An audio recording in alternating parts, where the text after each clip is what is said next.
সুপ্রিয় দর্শক, আমি আফজাল হোসেন, স্বাগত জানাচ্ছি গণতন্ত্রের সময়। আমাদের সঙ্গে আজকে উপস্থিত রয়েছেন মোস্তফা ফিরোজ, সিনিয়র সাংবাদিক, এবং ডক্টর নাহারুল ইসলাম খান, শিক্ষক, জাহাঙ্গীরনগর বিশ্ববিদ্যালয়। ফিরোজ ভাই, আপনাকে দিয়ে আলোচনা শুরু করতে চাই। এই যে কালকে নতুন সরকারের, কালকে বলতে আজকেই তো, আজকেই নতুন সরকারের যাত্রা শুরু হচ্ছে।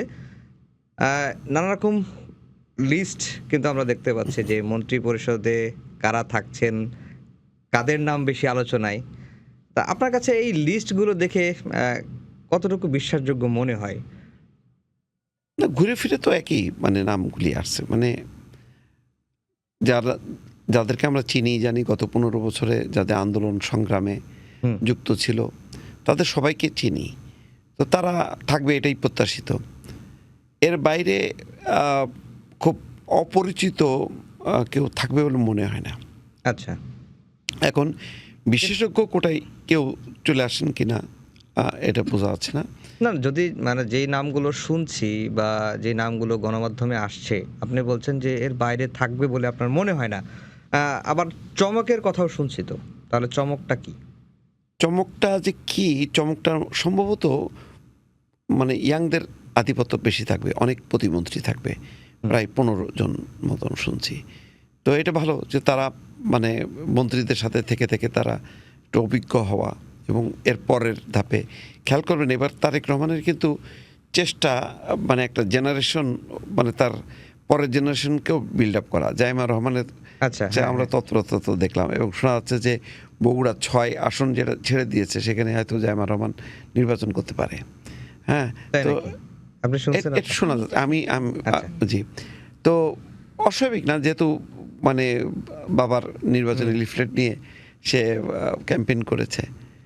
তো এটাকে উঠায় নিয়ে আসা, তো এটা আমি মনে করি ভালো উদ্যোগ।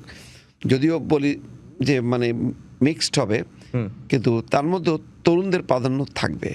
কারণ জুলাই গণঅভ্যুত্থানের একটা মূল চেতনা হচ্ছে তরুণদের একটা আধিপত্য। হুম, হুম। সেই হিসেবে একেবারে ওই ইউনিভার্সিটি লেভেলের তরুণ না, আরেকটু পরিণত তরুণ, হুম। সেটা ভালো। কারণ ওই লেভেলের তরুণদেরকে ক্ষমতামুখী করার খারাপ আমরা এটাও দেখলাম, প্রতিক্রিয়াও দেখলাম যে ছাত্ররা মনে করছে যে পড়াশোনার চেয়ে ক্ষমতার রাজনীতি করা ভালো।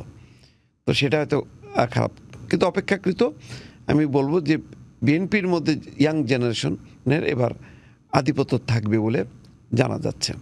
না, না, ফিরোজ ভাই বললেন যে তরুণদের আধিক্য থাকবে বলে তার কাছে মনে হচ্ছে। আমি যদি এভাবে প্রশ্ন করি যে নতুন সরকারের মন্ত্রী হওয়ার যোগ্যতা কি? নতুন সরকারের মন্ত্রী হওয়ার যোগ্যতা হচ্ছে মেরিটোক্রেসি। বিকজ তারেক রহমান তার ইশতেহারে বলেছেন যে no matter what, political ideology বা অনেক কিছুই হয়তো মতভেদ ভুলে যেয়ে সবাই মিলে কাজ করবেন, এবং উনি মেরিটোক্রেসিকে উনি প্রাধান্য দিবেন। এটা আমি আসলে বিশ্বাস করি। কারণ আপনি দেখবেন তারেক রহমান বাংলাদেশে আসার পর থেকে, অথবা আমি জানি না এগুলো হয়তো বাইরে খুব প্রকাশ পায় না, বিএনপির পলিসিতে যারা যুক্ত ছিল, পলিসি নিয়ে যারা কাজ করেছেন, আপনি শুনে অবাক হবেন যে তারা হয়তো কেউই সরাসরি বিএনপি করেনি। ইভেন এমনও আছে যে হয়তো অন্য কোনো মতাদর্শের লোকজনও আছেন, কিন্তু যে যে জায়গায় সেরা তাকেই তিনি পিক করেছেন। সো আমি মনে করি যে মেরিটোক্রেসি। এবং আমার এটা মনে হয় যে ১৭ বছর তো একটা ঝামেলার মধ্যে দিয়ে বিএনপি গেছে, দেশ গেছে, এবং গত ১.৫ বছরে আপনি তো দেখলেন যে মেরিটোক্রেসি, ইয়াং, নতুন ছাত্র, হ্যাঁ, যে কথাটা মোস্তফা ফিরোজ ভাই বললেন, আমি আসলে এটার সাথেই যুক্ত করতে চাচ্ছিলাম যে ফিরোজ ভাই বললেন স্টেট মিনিস্টার হয়তো বেশি হবে, কারণ তারা অভিজ্ঞদের সাথে থেকে কাজ শিখবে। এটা যে আসলে কত দরকার, সব কিছুর অভিজ্ঞতা, শিক্ষা, অনেক কিছুই আছে। অভিজ্ঞতা জীবনে খুবই গুরুত্বপূর্ণ।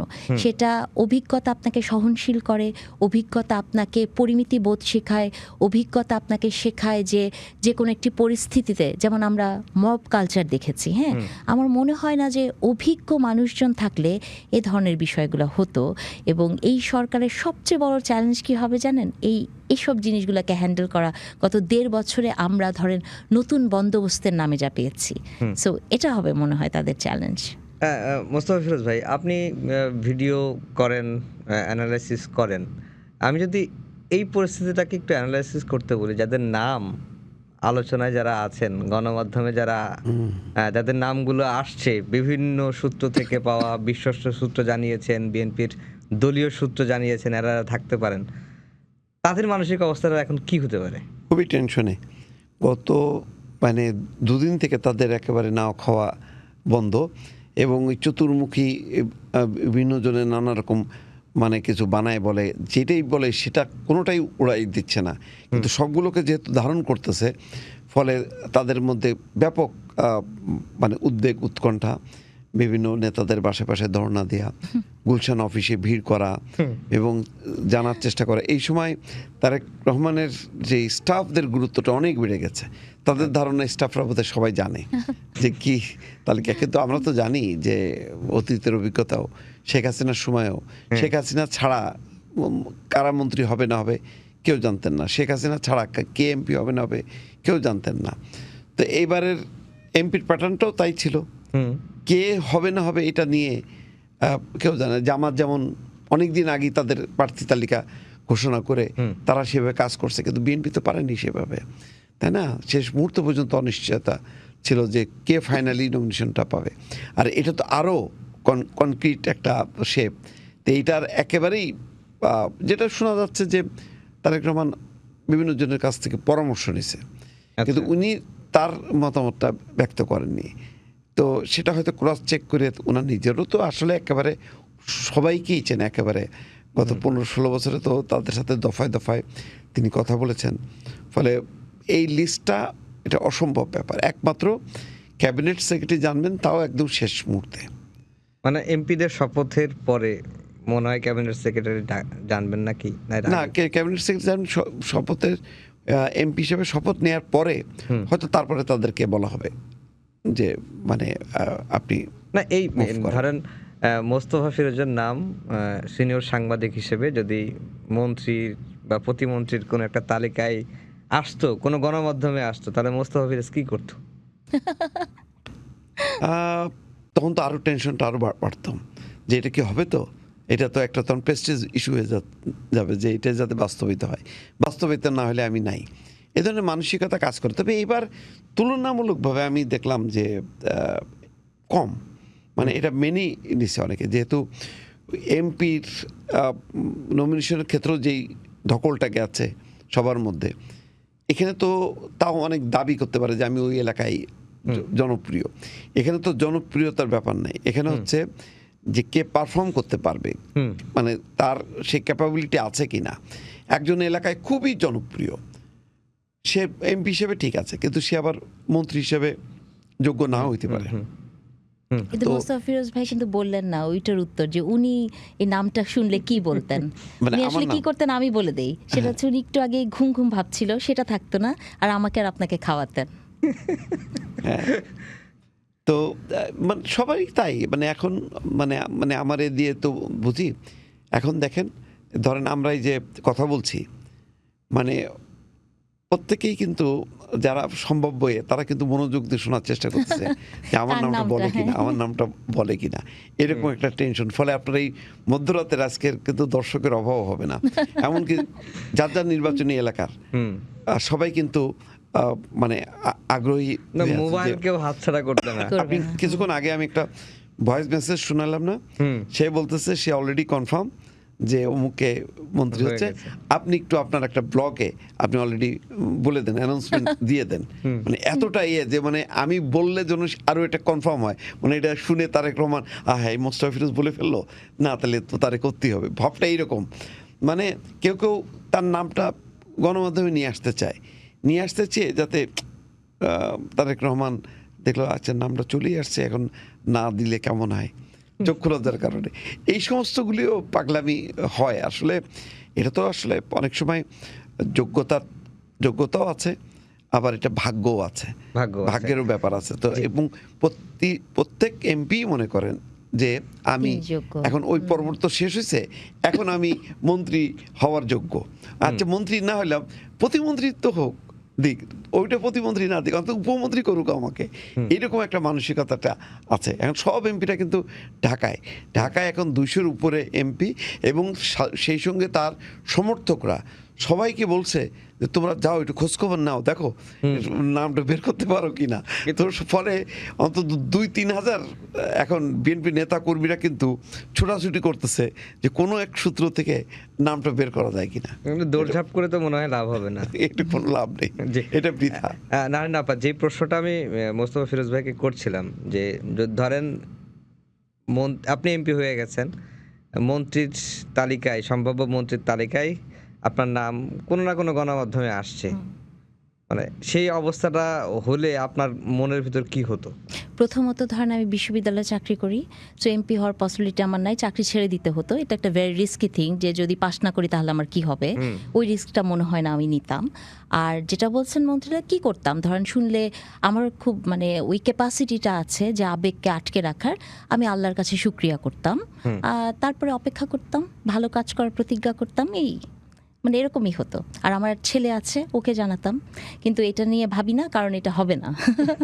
না, জাস্ট অনুমান হিসাবে, একজন মানুষ হিসাবে যখন এই ধরনের খবর আসতো তাহলে আমি কি করতাম। ওই তো মানে হয়েছে কি, জীবনে অনেক কিছু পেয়েছি যেটা পাওয়ার হয়তো দরকার ছিল না বা চাইনি কখনো, এত মানে অদ্ভুতভাবে এসছে জীবনে, তো সেগুলো যেহেতু খুব সুন্দর করে হ্যান্ডেল করতে পেরেছি, এটাও পারতাম। আচ্ছা, এখন তাহলে অন্য একটা বিষয় আসি, যে এই যে বিএনপি সরকারের যাত্রাটা শুরু হচ্ছে, বিএনপির সামনে এখন চ্যালেঞ্জ কি? সরকারের সামনে কোন কোন বিষয়টাকে বেশি অগ্রাধিকার দেওয়া উচিত? আমি আসলে আমার পার্সপেক্টিভে বলি, ধরেন আপনি এটা যদি কোনো অর্থনীতিবিদকে জিজ্ঞেস করেন বা কোনো পলিটিক্যাল অ্যানালিস্টকে জিজ্ঞেস করেন, তিনি হয়তো প্রথমেই বলবে যে একটা ভঙ্গুর ইকোনমি বা এই মানে 15 ইয়ার্সের যে জঞ্জাল, এটা হ্যান্ডেল করা ভেরি ডিফিকাল্ট। কিন্তু আমি আসলে মানে অত গভীরে না, যে খুবই সরলভাবে যদি বলতে চাই, আমার মনে হয় মবকে হ্যান্ডেল করাটা এটা একটা চরম ক্রাইসিস, মানে চরম চ্যালেঞ্জ হবে বিএনপির জন্য। বিকজ এই যে আইন শৃঙ্খলা বাহিনী বলেন, যদিও ধরেন এখন শুনছি যে তারা অনেক ফর্মে চলে এসছে, কিন্তু এই যে মানুষের ভেতরে এক ধরনের মনোজগতে পরিবর্তন এসছে, যে আমি কিছু চাইতে গেলে আমাকে রাস্তায় দাঁড়াতে হবে, চিৎকার করতে হবে, হ্যাঁ, এটা ম্যানেজ করা would be very very difficult, আমার কাছে এটা মনে হয়। আর সেকেন্ড থিং যেটা আমার মনে হয় সেটা হচ্ছে যে যেহেতু আমি নারী এবং এটা নিয়েই আমি সবসময় কথা বলি, আমার কাছে মনে হয় নারীর যে মানে গত 1.5 বছরে যে সিচুয়েশনের মধ্যে দিয়ে আমরা গেছি, সাইবার বুলিং থেকে শুরু করে যে ধরনের ইনসিকিউরিটি এবং যেভাবে আমাদেরকে হ্যারাস করা হয়েছে, আসলে বিগত কোনো সময় মনে হয় নারীকে এইভাবে হ্যারাস করা হয়নি। এখন এটা বললে আবার বলবে যে আওয়ামী লীগের হয়তো দোষর ছিলাম, কিন্তু এটাই কিন্তু রিয়ালিটি। গত 1.5 বছরে শুধু যে কাজে আপনি ফিজিক্যালি হ্যারাসমেন্টের মধ্যে দিয়ে একটা মেয়ে গেছে তা না, মানসিক হ্যারাসমেন্ট, এবং আমরা যারা কথা বলেছি মিডিয়াতে, মানে আমরা যা ফেস করেছি, তা আমার মনে হয় যে এটা একটা খুব বড় চ্যালেঞ্জ হবে, যে এই যে সাইবার বুলিং বা বট বাহিনী, মানে এগুলোকে দিয়ে সোশ্যাল মিডিয়াতে আপনি দেখেছেন কিভাবে, মানে ইলেকশন তো 2 জায়গায় হয়েছে, একটা সোশ্যাল মিডিয়াতে হয়েছে, একটা মাঠে হয়েছে। এবং আমরা যারা ক্রমাগতভাবে, ধরেন আমাকে দেখলেই একটা প্রশ্ন করতো যে ছাত্র সংসদে তো জিতেছে, যেহেতু আমি কোয়েশ্চেন তুলেছিলাম, আমি ইঞ্জিনিয়ারিংয়ের কথা বলেছি, সো দেখলেই বলতো যে ছাত্র সংসদে তো জিতেছি। কিন্তু আমি অলওয়েজ মানে প্রথম থেকে শেষ পর্যন্ত বলেছি যে ছাত্র সংসদ এবং মানে মাঠের রাজনীতি কমপ্লিটলি ডিফারেন্ট, সেটাই কিন্তু আসলে প্রমাণ হয়েছে। তো এই জায়গাগুলো হবে খুবই চ্যালেঞ্জে, যে সোশ্যাল মিডিয়াকে কন্ট্রোল করা, সামাজিক মাধ্যমগুলোকে কন্ট্রোল করা, নারীর সিকিউরিটি এবং মব। আমি মনে করি যে প্রথম দিকে ধরেন ইকোনমি কিন্তু ইকোনমির গতিতে চলবে, তাই না, বা মানে সব কিছুই মোটামুটি ম্যানেজেবল হবে, বা প্রথম কয়েকদিন হয়তো ধীর গতিতে যাবে, কিন্তু এই যে কালকে ক্ষমতা হস্তান্তরের পরেই যে সাইবার অ্যাটাক বা যেগুলো হবে বা যেগুলো হয়, বা দেখেছেন কত হ্যাকিং ট্যাকিং হয়ে যায়, কোনটা ঠিক কোনটা বেঠিক আমরা জানি না, এগুলোকে ম্যানেজ করাটা আমার মনে হয় খুব ডিফিকাল্ট হবে। তবে সেই সাথে সাথে এটাও বলতে চাই যে আমার মানে আমি সবসময় এটা বিশ্বাস করি, এবং আমি এটা সব জায়গাতে না এখন রুটিন করে বলছি, এবং আমার মনে হয় এটা বলাটাই উচিত, যে যেহেতু এত বছর পর আমরা একটা পুরুষ প্রধানমন্ত্রী পাচ্ছি, আমি এই প্রধানমন্ত্রীকে সবচেয়ে নারী বান্ধব প্রধানমন্ত্রী দেখতে চাই, এবং আমি এটা দেখতে চাই যে উনি ওই 51% জনগোষ্ঠীকে কিভাবে ট্রিট করেন।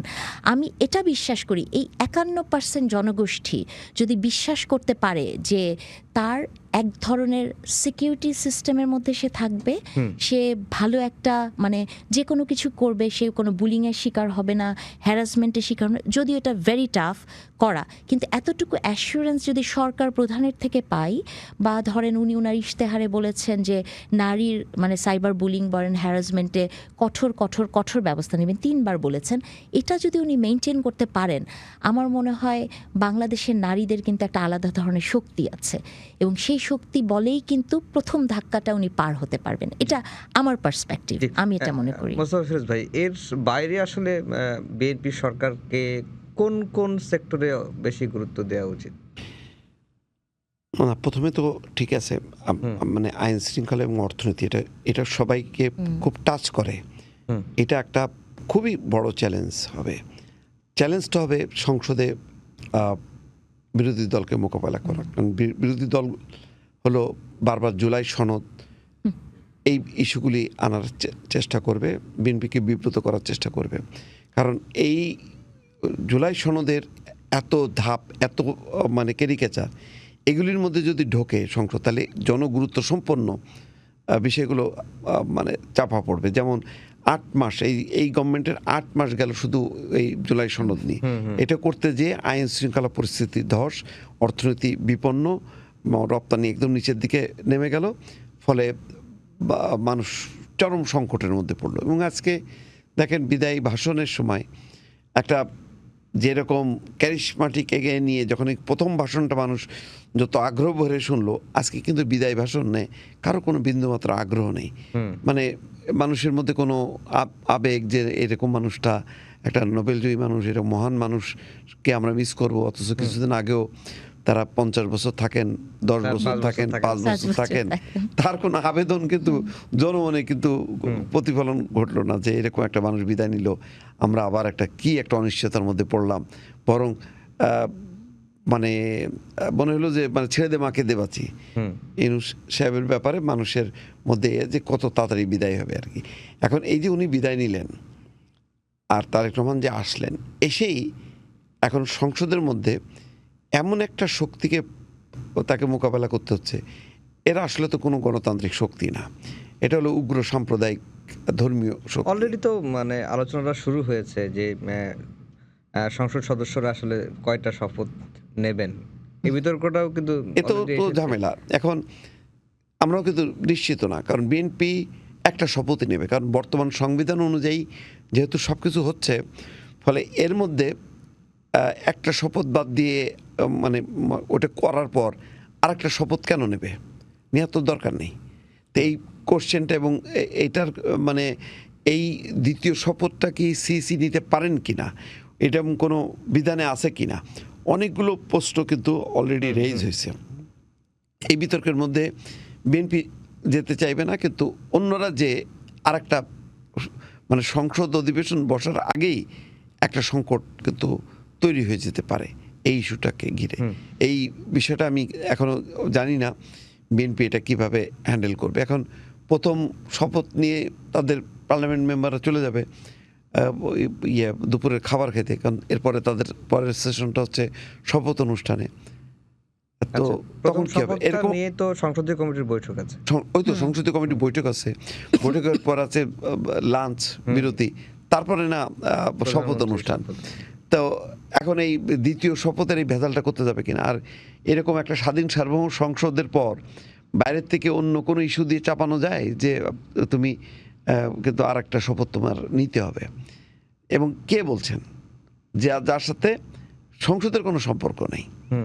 তো এটা নিয়ে কিন্তু একটা বিএনপির মধ্যে প্রতিক্রিয়া আছে, কিন্তু সম্ভবত তারা পুরো বিষয়টা শেষ মানে যাতে হসপস না হয় এই জন্য কোনো মন্তব্য করছে না বা কোনো অবস্থান নিচ্ছে না।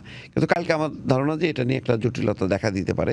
এটা কীভাবে মীমাংসা করবে, আমি বারবার দেখছিলাম পত্রিকাগুলোতেও কিন্তু বিএনপির ঠিক অবস্থানটা এখনও পরিষ্কার না, তারা কি দ্বিতীয় শপথে যাবে নাকি যাবে না।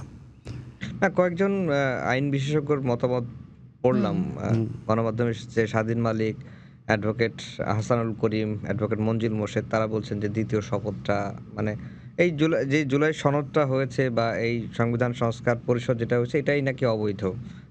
সো শপথ, দ্বিতীয় শপথ নেওয়ার তো কোনো প্রশ্ন আসে না। এটা নিয়ে কি সংকট আসলে তৈরি হবে প্রথমেই? আমার মনে হয় সংকট তৈরি হবে। আসলে হয়েছে কি দেখেন, আমরা জানি না, মানে আমরা গত ১.৫ বছর শুনেছি না সরকারের ভিতরে একটা সরকার আছে, আমরা তো শুনি এইসব কথা। এটা যে একেবারে আপনি উড়িয়ে দিবেন তা কিন্তু না। এই যে দেখেন দ্বিতীয় শপথ হঠাৎ করে টুপ করে কোথায় থেকে আসলো, তাই না? এটা তো আগে কখনোই শুনি নাই, আজকেই কিন্তু আমি প্রথম শুনলাম যে দ্বিতীয় শপথ। আমি জানি না আপনি আগে শুনেছেন কিনা, মানে এগুলো আসলো কোথায় থেকে এবং এটার ভিত্তিটা কি, কারা করে এগুলো। মানে আমি না, মানে ধরেন এগুলো বলাটা খুবই রিস্কি, কিন্তু তারপরও বলতে চাই আমার কাছে এই যে গণভোট বা এগুলোকে আমার কাছে মনে হচ্ছে প্রয়োজন ছিল না, অপ্রয়োজনীয়। আমি তখনও বলেছি, এখনও বলি যে আমার কাছে মনে হয় এগুলো অপ্রয়োজনীয়। দেখেন, আপনি স্বৈরাচারী হবেন কি হবেন না এটা আপনার সংবিধানে লেখা থাকে না, এটা লেখা থাকে আপনার প্র্যাকটিস, আপনার মানসিকতা এবং পাওয়ারকে আপনি কীভাবে, পাওয়ার আপনাকে এনগালভ করছে তার উপর। তো এটা আসলে আপনি সংবিধান দিয়ে আটকাতে পারবেন না। কিন্তু এই যে দ্বিতীয় শপথটা, এটা আমার একেবারেই ব্যক্তিগত মতামত, বিএনপির কোনো মতামত না বা কিছুই না। আমি মোস্তফা ফিরোজ ভাইয়ের সাথেও বসে আসলে এটা নিয়ে কথা বলছিলাম একটু আগে। আমার কেন জানি মনে হয় কি, যে ধরেন জুলাই সনদ বাস্তবায়নের এক ধরনের ইম্পোজ করার, মানে এক ধরনের ইচ্ছা তো সরকারের ছিল। যেমন হ্যাঁ ভোট, মানে হ্যাঁ ভোটটা সরকার দেখেন আমার টাকা খরচ করে তিনি ক্যাম্পেইন করেছেন না যে হ্যাঁ ভোট দিতে হবে, এটা করার কথা ছিল কি রাজনৈতিক দলের, কিন্তু সরকার নিজে করেছেন এবং এইটার একটা লেজিটিমেসি দেওয়ার খুবই চেষ্টা করেছেন আলী রিয়াজ সাহেব। আমি ওনার অনেক বক্তব্যে শুনেছি। কিন্তু দেখেন, ইতিহাস এমন একটা বিষয়, আপনাকে কাঠগড়াতে দাঁড় হতেই হবে। আজকে নতুন বন্দোবস্তের কথা বলে হয়তো আপনি পার পেয়ে যাচ্ছেন, কিন্তু 50 বছর পরে এই হিস্ট্রি যে উঠে আসবে না সামনে, সেটা আপনি কিভাবে জানেন? তো এটা যেহেতু তাদের একটা চেষ্টা ছিল, এবং বিএনপির তো কিছু জায়গায় নোট অফ ডিসেন্ট ছিল, সেগুলোকে কিন্তু অ্যাকচুয়ালি পর্দার আড়ালে ফেলে, মানে গণভোটটা কেমন করে সাজানো হয়েছে যে ওটা নিয়ে আর কোনো ডিসকাশন হয় নাই। এখন আমার কাছে মনে হচ্ছে যে এই দ্বিতীয় শপথটা, আবারও বলছে এটা কিন্তু একান্তই আমার মতামত, দ্বিতীয় শপথটা আসলে করানো হচ্ছে কেন জানেন? কারণ যেগুলোতে নোট অফ ডিসেন্ট আছে, বিএনপি কিন্তু বারবার বলছে যে ওগুলো বাদ দিয়ে ওনারা এটার বাস্তবায়ন করবেন। এই শপথটা এমন করেই পড়ানো হবে যে যাতে পরে জাতির কাছে, বা এখন তো জানেন একটা জেনজি আছে, তাদের কাছে সামহাও এই দলটা মানে কোনো একটা কিছুর ব্যত্যয় ঘটালেই বলতে পারে যে জাতির সাথে বিশ্বাসঘাতকতা করেছে। কারণ আপনি শপথ করেছেন, আপনি ওথ নিলেন, ওথ তো একটা মানে ফানি জিনিস না, ওথ আপনি নিচ্ছেন, কিন্তু এরপরে আপনি যখনই আপনার নোট অফ ডিসেন্টের কথা তুলবেন তখন আপনাকে বলবে যে আপনি তো ওথ নিয়েছেন, আপনি কেন এটা নিয়ে এখন আবার কথা বলছেন? জুলাই সনদটা বাস্তবায়ন হবে কিভাবে? না, জুলাই সনদ কিন্তু বিএনপি, দেখেন এই কথাটা আমি সবসময় বলি যে সংস্কারের প্রসঙ্গ কিন্তু বিএনপির মুখ দিয়েই প্রথম এসছে, এবং সেটা বেগম খালেদা জিয়া জীবিত থাকা অবস্থায় আজ থেকে 10-11 বছর আগে। সেইটার ধারাবাহিকতায় কিন্তু বিএনপির প্রথমে 19 দফা, 21 দফা মনে হয়, তারপরে মনে হয় 31 দফা এসছে। তার মানে, এবং এই যে প্রধানমন্ত্রী হতে পারার সময়সীমা, এগুলো কিন্তু হয়তো একটু ডিফারেন্ট ফর্মে বলেছে, কিন্তু এই কথাগুলো কিন্তু প্রথম থেকেই বিএনপির মুখ দিয়ে এসছে। তার মানে হচ্ছে বিএনপি আসলে সংস্কার করতে চায়, কিন্তু বিএনপি সংস্কার করতে চায় কিন্তু ডিফারেন্ট ওয়েতে বিএনপির উপর অনেকভাবে কিছু চাপিয়ে দেওয়ার চেষ্টা চলেছে। তারপরও বিএনপির মতো একটি বড় দল, এবং যে দলটি এখন মানে সংখ্যাগরিষ্ঠতা পেয়েছে এরকম ম্যাসিভ, এরপরও কিন্তু বিএনপি দেখবেন মানে ইলেকশনের আগে পর্যন্তও কিন্তু জাস্ট ইলেকশনটা যাতে হয়, বিএনপি কিন্তু অনেক কিছুই মেনে নিয়েছে যেটা মানার বিএনপির কোনো দরকার ছিল না। সো এই কাজগুলো বিএনপি করেছে, এবং আমি মনে করি যে বিএনপি গত 1.5 বছর ইউনূস সরকারকে যেভাবে হেল্প করেছে, মানে যেভাবে তাদের কথা শুনেছেন, বড় কোনো আন্দোলনে যায়নি, কিছুই হয়নি, এটা বিএনপির একটা খুবই পজিটিভ দিক। এবং আপনি যদি আরেকটু ব্যক্তিগতভাবে বলি যে ব্যক্তি তারেক রহমান, তাকে যদি আপনি একটু বিচার করেন, আপনি কি তার মধ্যে ধরেন জামাতের আমিরের বক্তব্যে আপনি শুনেছেন তুই তুকারি করা হয়েছে, ধরেন আমাদেরকে কামলা বলেছে, গোলাপ ফুল বলে, একবার রানী বলে, মানে এসব তো চলছিলই সবসময়।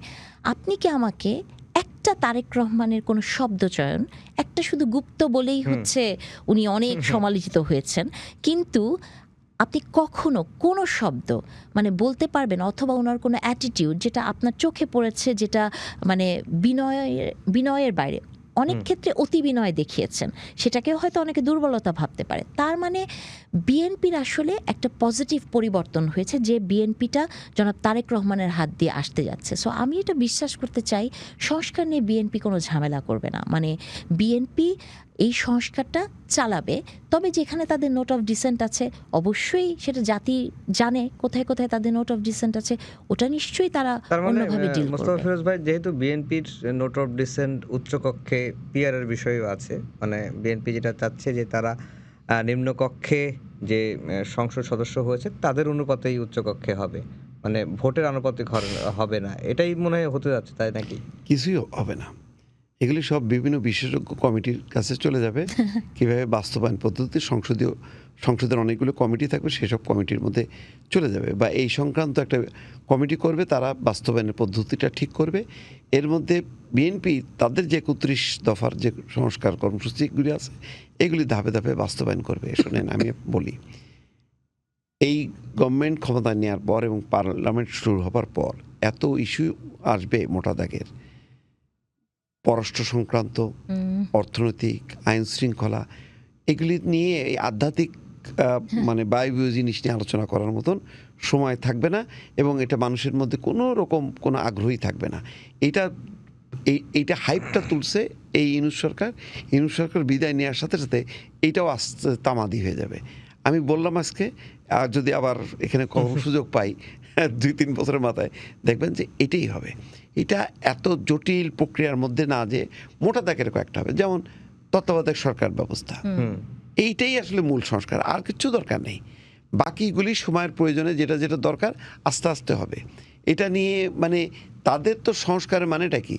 ওই 72-এর সংবিধান ফেলে দাও, ওই 71-এর মুক্তিযোদ্ধা এবং স্বাধীনতা, ওইগুলি আসলে এটা ভারতীয় চক্রান্ত, এইগুলি বলতে মানে মোটা দাগে আসলে বিএনপিকে দিয়ে বা গভর্নমেন্টকে দিয়ে এইটা বলাতে চায় আর কি। হ্যাঁ, এটা হলো আসলে ভারতের সাথে সম্পর্কটা ঠিক হবে?